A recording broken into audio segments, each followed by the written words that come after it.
ଆଜ୍ଞା ଆମ କେଉଁଝର ଜିଲ୍ଲାରେ ଏବେ କାହାର ନଜର ଲାଗିଯାଇଛି ବୋଧେ। ଦିନକୁ ଦିନ ହତ୍ୟା, ମର୍ଡର, ରେପ୍ ଦିନକୁ ଦିନ ବଢ଼ିବାରେ ଲାଗିଛି।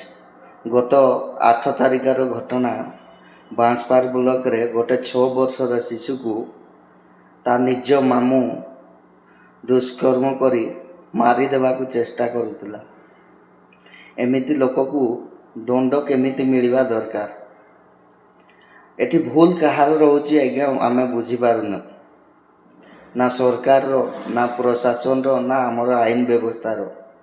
ମୋତେ ଲାଗୁଛି ଆମର ଆଇନ ବ୍ୟବସ୍ଥାର ବହୁତ ଭୁଲ। ନା ଗୋଟେ ଦୋଷୀକୁ ଯଦି ଆମେ 6 ମାସ 7 ମାସ ତାକୁ ଜେଲରୁ ଜାମିନରେ ବାହାର କରିଦେବା, ତାହେଲେ ଏଇଆ ହିଁ ହେବ। ଆମର ଆଇନ କାନୁନ କଠୋର ହେବା ଦରକାର। ଏମିତି ଦୋଷୀକୁ ଉଚିତ ଦଣ୍ଡ ପାଇବା ଦରକାର। ନା କ'ଣ କହୁଛନ୍ତି ଆପଣମାନେ? କମେଣ୍ଟ ମାଧ୍ୟମରେ ନିହାତି ଜଣାଇବେ। ରହିଲି, ଜୟ ଜଗନ୍ନାଥ।